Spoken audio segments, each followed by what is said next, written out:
Scale Up Nation, one of my favorite things about the Rising Tide Mastermind is a session that we do called a full cup. And a full cup is where we bring a tip or a trick to each other that can really help improve our regular day-to-day. And a few months back, Eric Russo, member of the Mastermind and has been on the podcast several times, he brought to us the Rocket Book. Folks, the Rocket Book is amazing. The Rocket Book allows you to take notes just like you would on any other notebook, but it has a scanning feature that turns what you write into searchable text. It makes your notes able for you to find. This was a game changer for me, and I know it can be a game changer for you. We have an affiliate deal worked out with the Rocket Book, folks, so you can go to scalinguph2o.com/rocketbook, and you can receive 15% off your first order of $20 or more.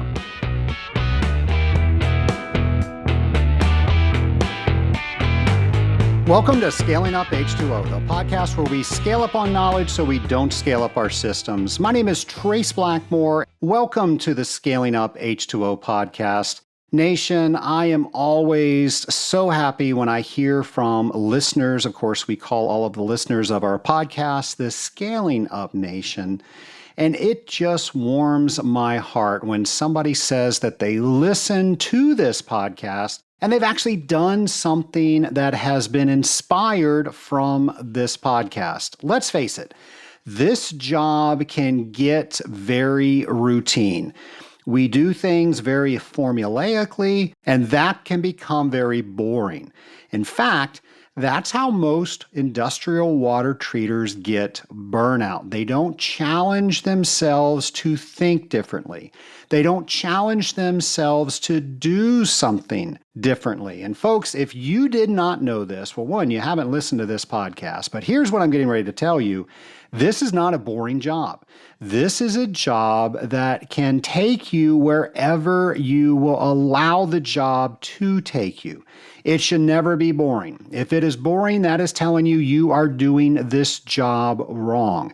This is not a wash, rinse, repeat job. This is a job where you can do your work in any fashion you see fit. And sometimes changing up how you do your work allows you to see things differently.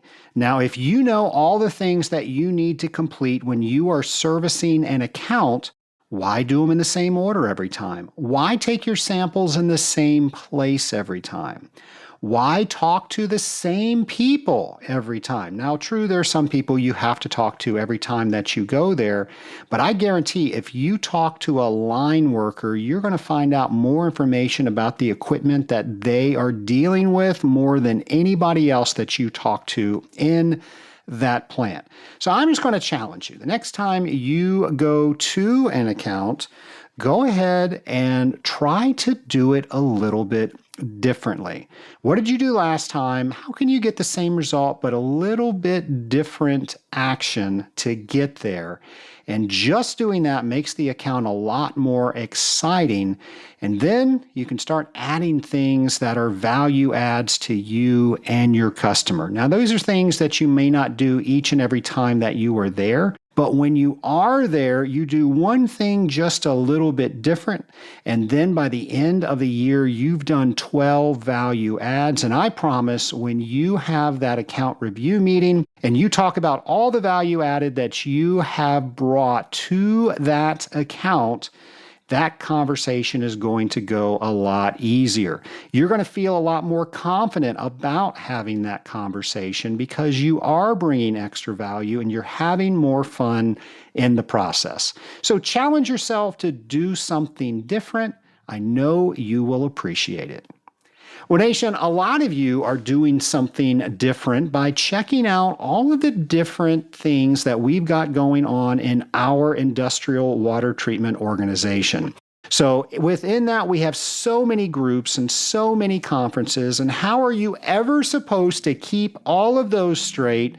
Well, my fine team at Scaling Up H2O is your answer to keeping all of that chaos straight. We have hundreds of conferences that are going on over the year. How do you possibly know which one you need to attend and what is happening when? Well, you go to scalinguph2o.com, you go over to our events page, and my team has got everything laid out for you so you can find out where you should be spending your time to learn more information and meet new people. So here are a few things that you might want to put on your calendar. May 16th through 19th in Boise, Idaho, the National Pretreatment Workshop is taking place, and this is something where pretreatment professionals might want to take advantage of. So if you are dealing with pretreatment, this is all about pretreatment and how the different technologies are coming out. They have different workshops and training all around pretreatment. To find out more about this event hosted by the National Association of Clean Water Agencies, you can go to scalinguph2o.com and go to our events page. Also, the Water Environment Federation and International Water Association is having their Process Engineering Conference June 6th through 9th in Portland, Oregon.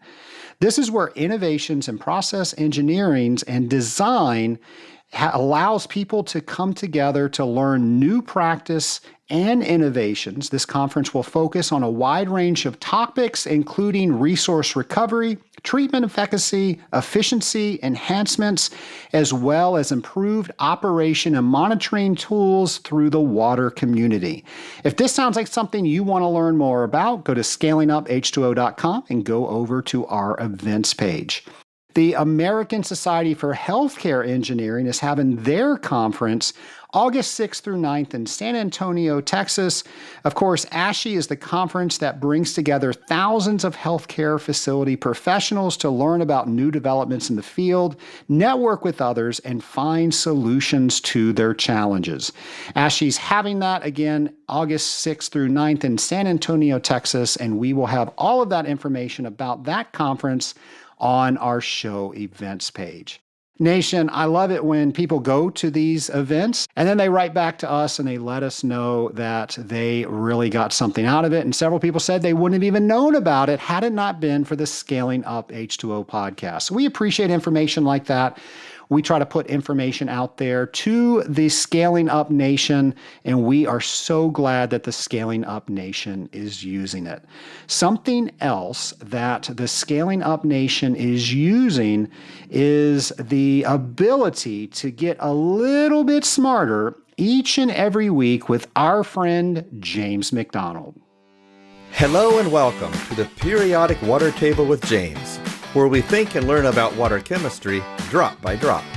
Please use your week to search online, ask your colleagues, or even pick up a book to learn more about each week's periodic water table topic.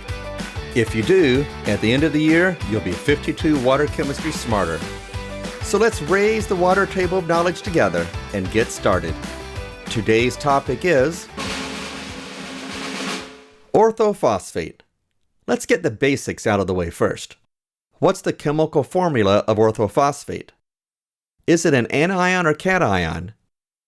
Even more complex is whether it is considered an anodic or cathodic corrosion inhibitor. Which is it?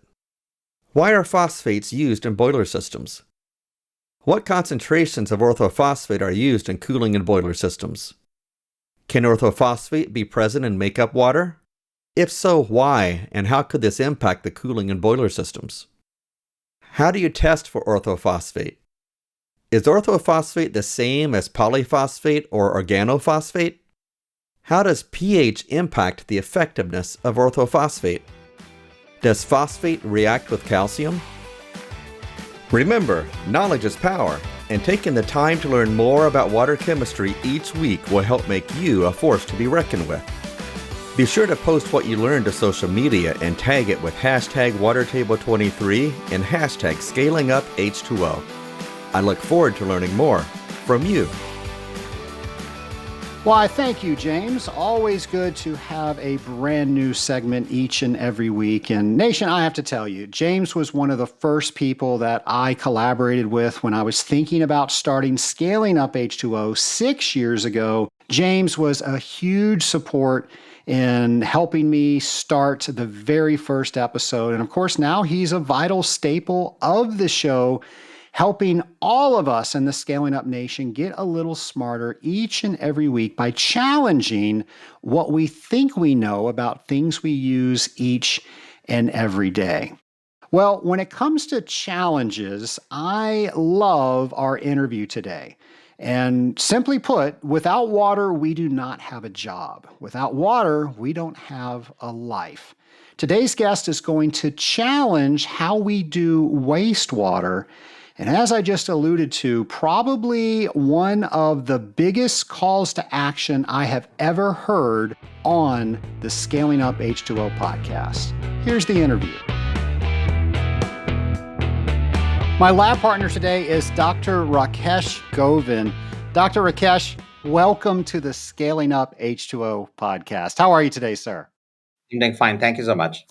Well, I want to thank you for your presentation that you gave a few months back in Vancouver for the Association of Water Technologies. And that's what our talk is going to be about today, maybe talking a little bit more about some of the things that you brought to our community. But before we do that, do you mind telling the Scaling Up Nation a bit about yourself?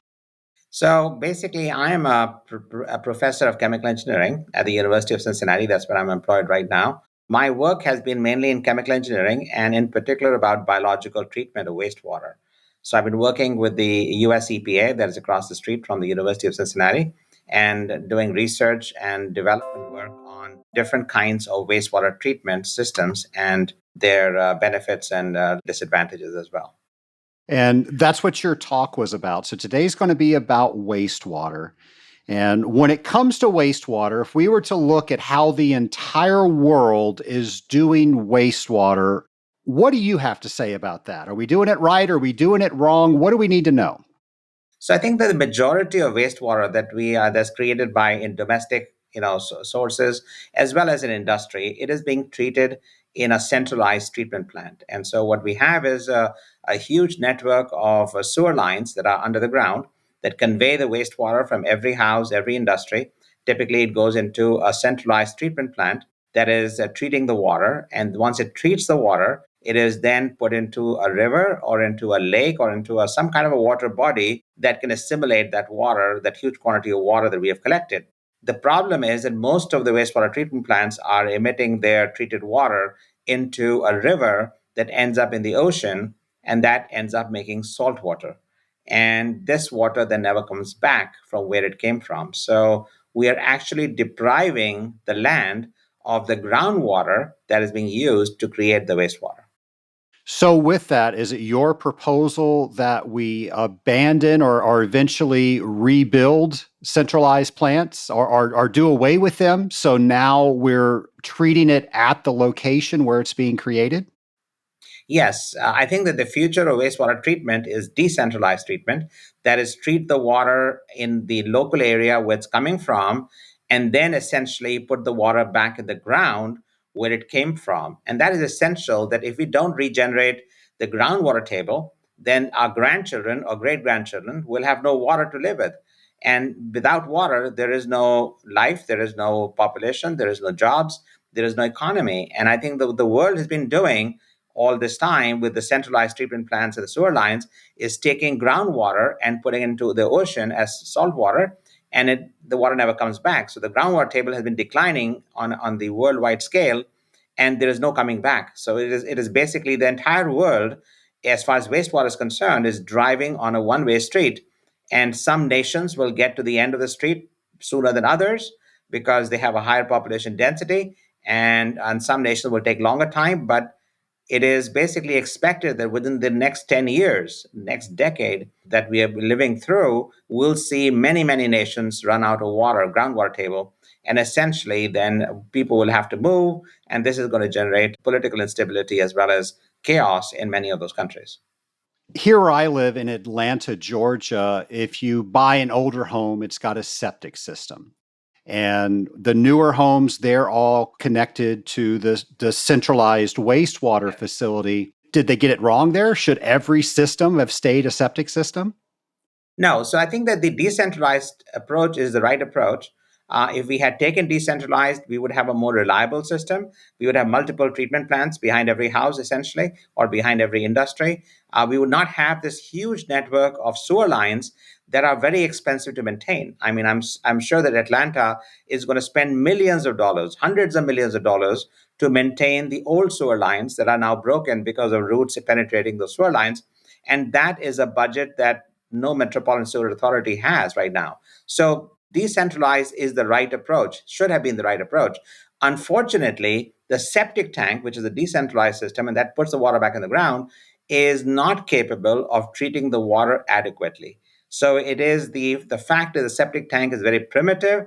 It does not treat the water, it separates the solids only. And then the ground is then given the job, the ground meaning the soil, is given the job of treating the water. And unfortunately, that soil is unable to treat the water adequately in terms of removing nutrients and pharmaceuticals and other compounds that we have in this water. And that is where the problem comes in. So while decentralized is the future, it is not a septic tank, definitely, because it is not capable, with the ground, is not capable of treating the water adequately as we are now seeing today in terms of the contaminants and in terms of what we are trying to treat from this water.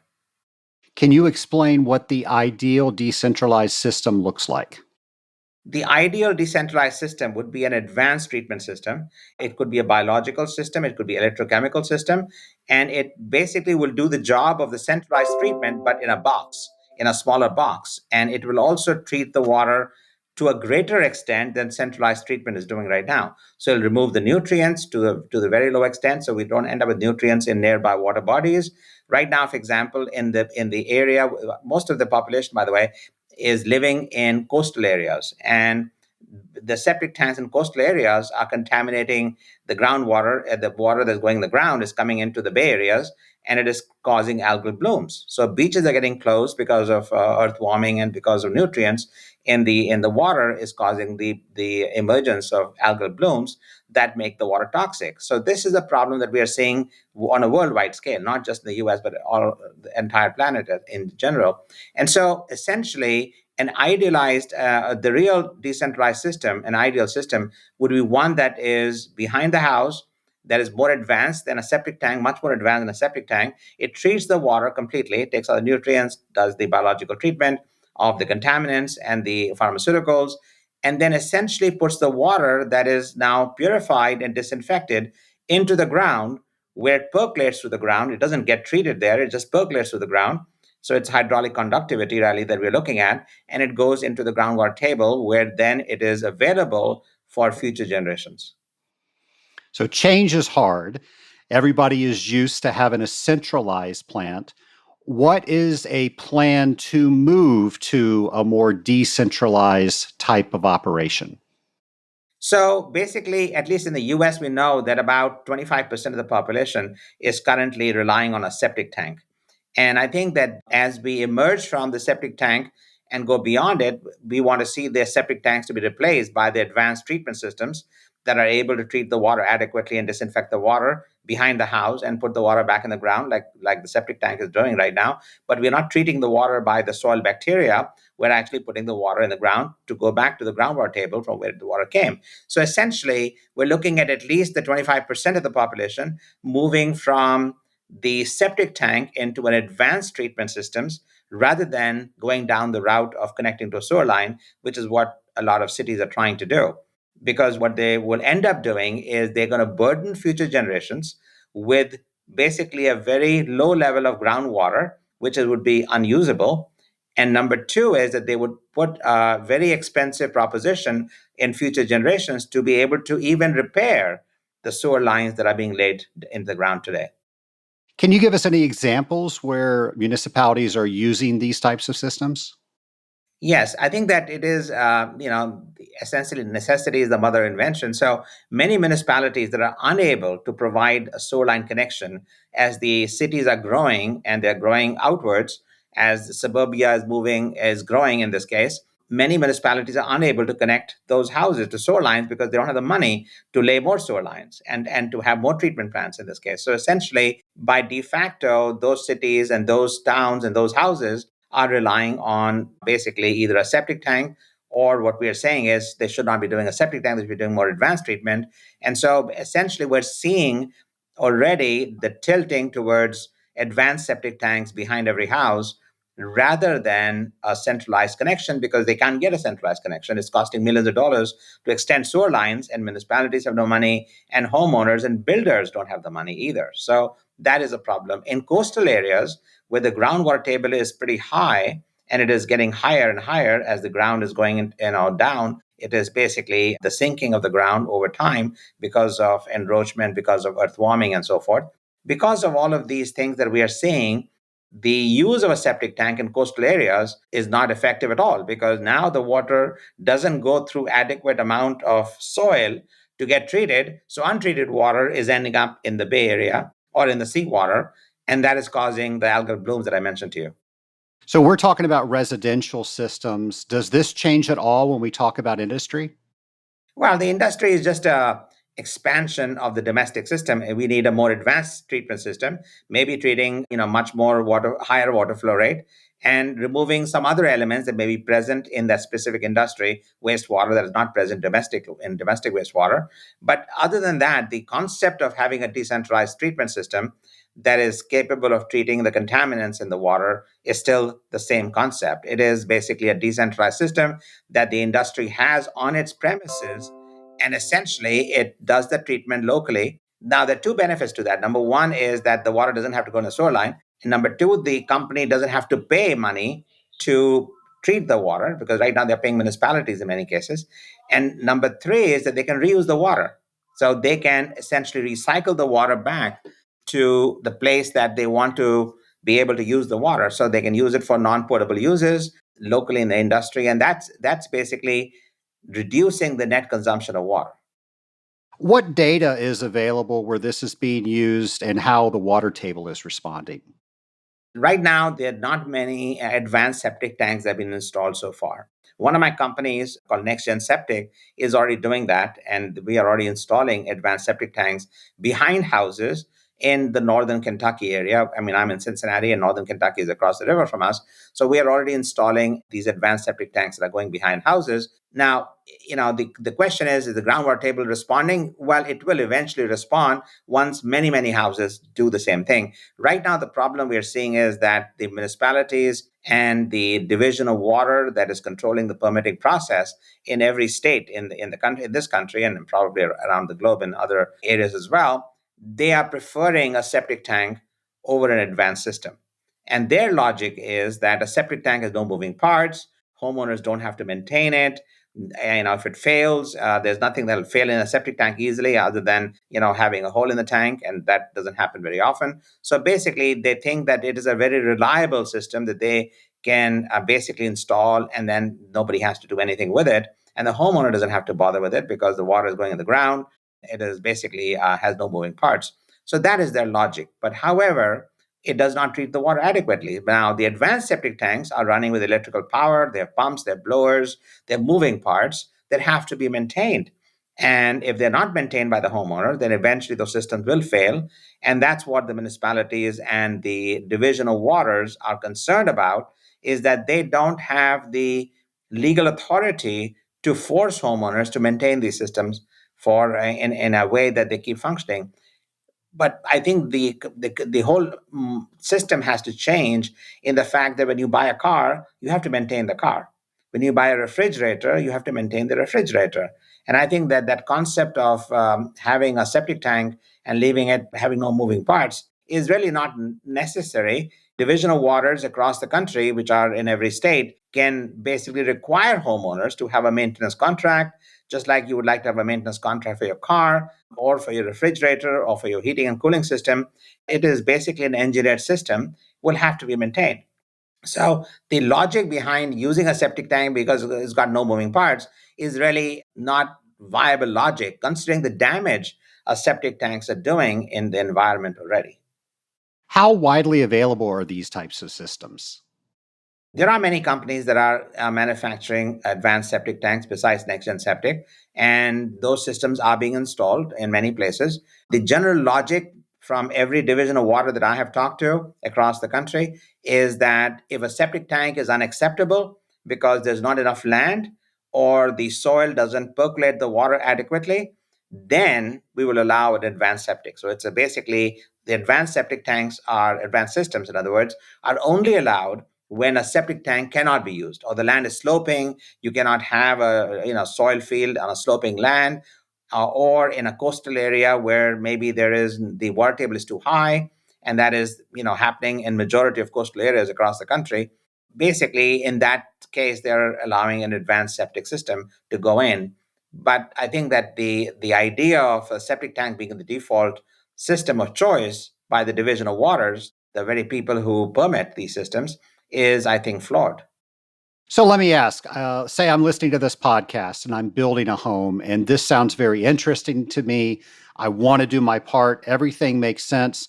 And I go apply for a license. What's the likelihood that my local municipality would approve it? So basically, I think the current situation is that the local municipality will say, okay, now why is it that the septic tank cannot be used? You might say, okay, I don't have enough land, or the land doesn't percolate the water adequately, or basically it is got too much sand in it, doesn't have enough soil, or there are too many rocks. I mean, things like that. Then the division of waters will say, okay, we'll give you a permit for an advanced septic system. What I'm saying is that that is flawed logic, because I think the advanced septic system should be used even when a septic tank can be applicable, because of the fact that it does not treat the water adequately and it does damage to the environment over long term. So that's the whole logic behind it. And the other advantage that builders have or homeowners have is they don't need an acre of land or half an acre of land sitting there as a field that is treating the wastewater, because that is land that they can use and other people can be living on the land, or they can use the land themselves. It is a wastage of land. And in many countries where the population density is very high, this is not even possible. Where does aeration fit into all of this? So aeration is a very central, basically step in the treatment process. I mean, it's a biological treatment system, and it needs dissolved oxygen, and we aerate the water to put dissolved oxygen into the water. So, as I mentioned earlier, aeration consumes more than 50% of the energy it takes to treat wastewater. Whether centralized or decentralized, doesn't matter. If it's an advanced treatment system, it has aeration system in it, and this is a necessary step in any biological treatment system that you can adopt. Now, if you have an electrochemical treatment, of course, there is no need for aeration at that point. But in most of the systems that we are looking at for domestic wastewater are biological treatments, and they require aeration as a important step. If I recall from your paper, the size of the bubble matters. Can you speak on that? Yes. So I think that the traditional thinking was that if we have large bubbles, the bubbles would mix the water, which is good for biological treatment. It would actually be good to mix the water as the bacteria is treating the water. But the efficiency of oxygen transfer, the amount of oxygen that goes into the water in this case, is very small because the surface area is not very large. So people have said, okay, if the large bubble is not good because although it mixes the water, it doesn't have enough efficiency of oxygen transfer, let's go to smaller bubbles. And so they went down to smaller size. I'm talking of smaller bubbles, meaning from 3 or 4 millimeter size, they went down to 1 millimeter size. And those were fine bubble aerations, and they had more surface area. But the efficiency of oxygen transfer from the air to the water, from the bubble to the water, was typically less than 5 or 6%. All right. So this is where the technology of aeration was moving. And then people said, well, wow, if the fine bubbles are doing that great, why don't we go to even smaller bubbles? And then came the nano bubbles. These are basically sub-micron size, less than 1 micron in size, as opposed to millimeters, that is fine bubble aeration. So they went to very small bubbles. And of course, very small bubbles have very high surface area. I mean, they are thousands of times higher surface area. So people thought, well, that's even better because now these bubbles are going to put oxygen in a more efficient manner. And that was true. The smaller the bubble size, the higher the oxygen transfer efficiency. The problem with nanobubbles is that their buoyancy is negated by the weight. And so they don't rise as normal bubbles rise through the water, and they spend hours in the water. The problem with that is that 21% of air is oxygen and 79% is nitrogen. And so the oxygen goes into the water, but the nitrogen basically does nothing for us. It does not help in biological treatment. These bubbles keep in the water for hours and they become nitrogen bubbles. And they are useless. They're occupying space in the reactor and they're doing nothing in terms of biological treatment. So what happens is when you go to nanobubbles, although the efficiency is much higher, although the bubble spends a much longer time, of course, hours as opposed to seconds in the case of fine bubble addition, it's basically not good because it stays in the water too long. And they also have a negative charge on the surface, so they don't merge together and to make bigger bubbles. And this negative charge repels the nanobubbles from each other, and they stay in the water. They keep moving around. They lower the density of water because when you mix air and water, air is a very low density, but 1,000 times less than water. So the net density goes down as the bubbles stay in the water. And this basically allows the biomass, which is the bacteria now, to become basically denser than the water and air mixture. And so the biomass begins to sink at the bottom. And once the biomass sinks at the bottom, it is not going to do anything for you. It's not in the water, it's not doing the job that it's supposed to be doing. So the cells begin to sink in the water because the bulk density has gone down. The third thing is that the microbubbles, if they do end up hitting the biomass, they end up sticking to the biomass, some of the cells of the flocks of the biomass, and they begin to float to the top. So the active cells that are the microbial cells that are treating the water either come floating to the top or they sink to the bottom. In either case, they are not effective in biological treatment. So the nanobubbles are not very good. Now we move to the intermediate size, which is about, let's say, 30 to 65 microns. So this is much bigger than the submicron nanobubbles. These are called microbubbles. And the microbubbles have two major advantages. Number one, they also stay in the water for some time, but they don't stay long enough to become nitrogen bubbles. Number two is that they do coalesce, they do combine because the negative charge is much smaller, so they don't repel each other that strongly. And then as they basically combine into bigger bubbles, they rise and leave the system. And that's where the nitrogen goes. It allows the nitrogen to escape from the system because we don't have any use for it. And number three is that they have a high efficiency of oxygen transfer. So all of these benefits accrue in the microbubble regime, not in the nanobubbles, because they actually prevent biological treatment. As I mentioned, the biomass either floats or sinks, and it does not accrue with the fine bubbles that are millimeters in size. For all of us out there that treat wastewater, what should we be looking for in our plants to determine if the bubbles are the right size? I think it's the method of how you generate the bubbles. The traditional method of bubbling air and water is to have diffusers, and they're typically installed at the bottom of the tank. So you have a tank that is, let's say, 12 feet in depth, and you have these diffusers sitting at the bottom, and they have connecting pipes and so forth. And the blower is then putting air through the diffusers, and that's how the bubbles are being created. The problem with that design is that, number one, the diffusers get fouled over time, they get biological growth. And the efficiency of oxygen absorption now from 6% is going down to 3% and 2%.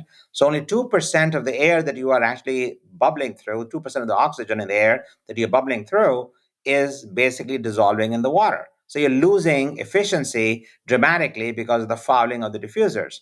Now, if you want to clean the diffusers, you have to empty the tank.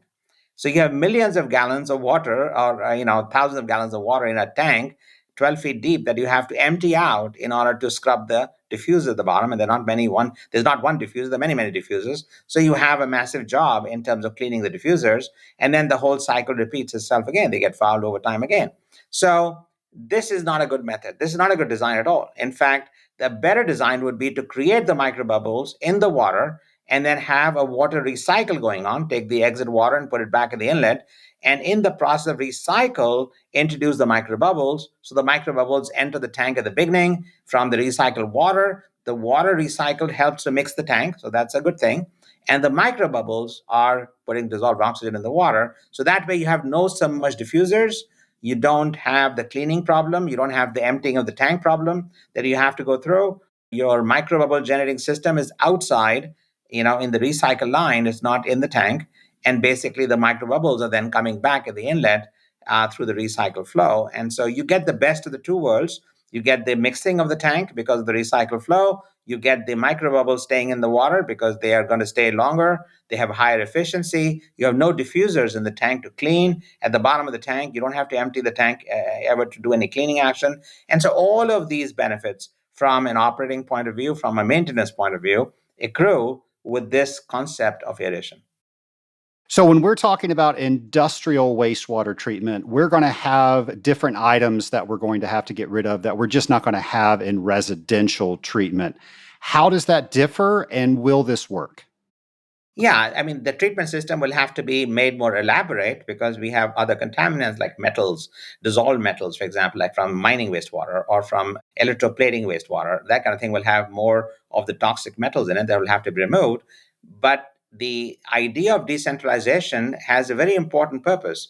Right now, industries are spending too much water, they're using too much water. Millions of gallons of water is being used right now by industries. And then they, of course, treat the water locally or in sewer lines or whatever, and the water ends up in the ocean eventually, where it becomes salt water. So the same problem applies for industrial wastewater as well, because it is a large volume of water. So by treating the water locally and doing it an adequate job of it, they can reuse the water in the local industry itself. So they can bring the water back in the company, they can reuse it. And by doing that, their net consumption of water is going down. One of the things we have to remember is that fresh water on this planet is running out. The fresh water is running out. It's not going to happen in 100 years. It's going to happen in the next decade in many of the countries that are highly populated, as I mentioned to you. They're all traveling down a one-way street. They'll reach the end before anybody else does. And that is going to have a major upheaval on this for the population living on this planet. So the industries need to learn that lesson. And that's a lot of wastewater being used right now. They need to conserve water, and by treating the water locally, they can reuse the water, and that reduces the net consumption of water. So that should be enough for people to act. Unfortunately, until it affects people's pocketbook, that's when they act. I'm sure when they're looking at separating from a centralized plant to a decentralized plant, it costs them money. What's an ROI that they can expect? I think that the ROI is going to be, highly positive in this case. And the reason why the return on investment is going to be good for decentralized treatment is because by using decentralized treatment, you are getting a much more reliable system in this case. Remember, one of the central problems we have with centralized treatment is you're putting all your eggs in one basket, essentially. So when that plant is hit by a hurricane or by a tornado or by rising seawater level, then essentially it gets flooded. In other words, when that happens, your entire millions of people with sewer line connections cannot use their toilets, they cannot generate wastewater because there's no plant at the end that is working in this case. And so when you get natural disasters like earthquakes or rising sea levels or hurricanes or tornadoes, single plant is going to affect millions of people at the same time. By having a decentralized system, you have a much more a reliable system at your hands. It's not going to kick out every house in this case. And so you have a much better chance of responding in that situation than if a centralized treatment plant goes belly up because it has no power or basically it has not is not capable of running. In industry, normally the municipalities require a lot of testing to make sure what is released is what they will accept. And then, of course, there's fines if you exceed that. Having a decentralized plant in the facility, how is that different? So I think that the difference is today we have sensors, we have communication capabilities that we didn't have 10 years ago. And so we can sense contaminants in water real time. We can transmit that information to any authority, not only in the country, but even internationally through websites and so forth. We have that capability now. And so we have the capability of checking the water quality and transmitting it to the authorities on a real time basis. So the idea that, once upon a time we had to take a sample, wait for 10 days for the analysis to come back, by the time the water has already gone into the river and is long gone into the ocean, by the time, that is not what we have today. So we can, because of reliable sensing and transmission and communication capabilities, we can have decentralized systems that authorities can check on, and they can actually keep a track of what every decentralized system is doing, actually. And I think the job of the municipality is not to run a decentralized treatment plant, which is what it is right now. The job of municipality would be to basically sense the performance of every decentralized plant. So instead of having a giant centralized wastewater treatment plant with an expensive collection system, sewer lines that I was talking about, they can have basically a monitoring system that's monitoring the treatment systems from every house and every industry in that local area or in that community or whatever, and then basically be able to maintain it for the homeowner. That is a job of the municipalities, not to run a centralized treatment plant at great expense and to maintain the collection system and then have the disadvantage of putting the water in the ocean and the water not coming back and so forth, but actually maintain the decentralized system so homeowners don't have to maybe even maintain the system because they pay amount of money to the municipality makes a living from it, the municipality then is monitoring the system real time at their facility, and then they will send somebody to repair your decentralized plant should something happen to it over time because has moving parts. You have an open mic to tens of thousands of industrial water treaters. What do you want to make sure you leave them with from this interview? I think I want to leave them with the idea that the technology of wastewater treatment is advanced enough today, and the technology of water sensing is advanced enough today to be able to do a very good job on a local level, thereby reducing the net water consumption. And they should seriously look at reducing the net water consumption because fresh water on the planet is running out. And if fresh water runs out at the location that they are actually, have their plant, their company cannot operate as they are operating right now. So their existence is at stake for them. Their existence is at stake for them. It is not a matter of economics, it's not a matter, it's their very existence. Because if they don't get the water, they cannot do what they're trying to do right now. They cannot run their process. So for them, it is a matter of the very existence. The fact that if they need to exist 10 years, 20 years, 30 years from now, they have to look at their water consumption and say, well, where is this water going to come from if the water table is no longer available to us? What do we do then?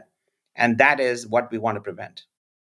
I don't think there's ever been a bigger call to action on this show. If somebody wants to learn more about your work and what they should be considering from this interview, where should they go? So I can be found on LinkedIn very easily. I can be found through Google search. I'm an academic. I have companies that I founded that are providing technology to companies as well as to domestic, householders. In this case, we are, as I said, NextGen Septic is installing these advanced septic systems behind people's houses as we speak right now. So they can find me very easily. And I think that they can contact me and I'll be happy to give them any more details or help them reduce their water consumption in this case as well. We'll be sure to have all of that information on our show notes page. And with your permission, I'm also going to add your white paper on the show notes page for people to research. Yes, thank you. Dr. Rakesh, thank you so much for coming on Scaling Up H2O and sharing your knowledge with us. Thank you so much. Several of you might have met Dr. Rakesh at the recent Association of Water Technologies conference. And you got to love how passionate he is about water, and specifically that if we don't change how we do wastewater, we will not have water to waste. And just simple things like retrofitting diffusers to have more appropriately sized bubbles and recycling the water, making the systems more efficient. Less waste equals less sludge. And operational costs, those are decreased. So a little bit of investment to do these things, but then the ROI is just so great. And what I love about this is it's challenging the status quo. We're not doing things the same way we've always done them. So whether you're in this area of water treatment or not, you can just see how this touches every part of our lives. And when you think just a little bit differently with how you do things, it makes the job more interesting, but it makes the job better. And who knows, that might be the key to saving millions of gallons of water. And we all know we have the same amount of water on the planet that we did 1 million years ago, but we are using water way different today. We are using a lot more water, and that water doesn't always come out as clean as when we start with it, and that is the issues. So when we challenge the status quo, and that's what this industry is all about. How do we do things differently? How do we do things better? So I really want to thank Dr. Rakesh for coming on the Scaling Up H2O podcast. And I really want to thank the members that introduced me to him at the Association of Water Technologies conference in Vancouver. Because members of the Scaling Up Nation are caring about the topics that we are covering on the Scaling Up H2O podcast, I'm meeting all of these great guests. So thank you for continuing to bring me new ideas and new guests and new questions. If you have any or all of those three, please don't keep that to yourself. Go to scalinguph2o.com and go over to our show ideas page, or you can leave us a voicemail and you can tell us exactly what the question is you want us to answer right here on Scaling Up H2O. Nation, I've been talking about the training programs that we have at the Scaling Up H2O Academy, and I want to thank so many people that are learning more about water treatment through the Scaling Up Academy. I'm really enjoying writing those courses and being your instructor on Scaling Up Academy. And it means so much to me when you are letting me know that you're enjoying those courses and you feel like you've got a better core of foundational information so you can go out there and be the best that you can be when you're talking with your customers. So that, of course, can be found at scalinguph2o.com/academy.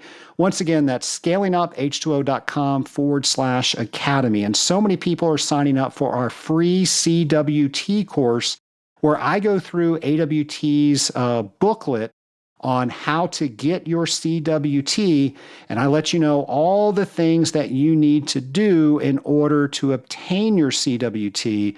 All of that is for free, and it's my hope that that is the catalyst that you need to go ahead and take that course. We'll take the course, but then also schedule the exam. So we've got a 100-question practice exam course. If you like the free course, of course, that's a paid course. And all of that is geared towards giving you confidence to schedule that exam. And I hope when you decide to schedule the exam, you go ahead and hashtag Scaling Up H2O and let us know what that date is. We will all be in support of you when you take that so valuable examination. Now, maybe you're in another field of industrial water treatment and there's another certification that you need to go after. I urge you to do that, because when you get those professional certifications, it makes you feel so much more confident about yourself. It allows you to speak differently to your customers because you know you have the backing of that certification, and it allows your customer to know you've done more than other people and you have their back because you've done that extra work. So again, that's scalinguph2o.com/academy. And if you're taking the Certified Water Technologist, we've got all the information that you need right there. Nation, we're also going to have a brand new episode for you next Friday. So in the meantime, I hope you have a great week. See you next Friday, folks.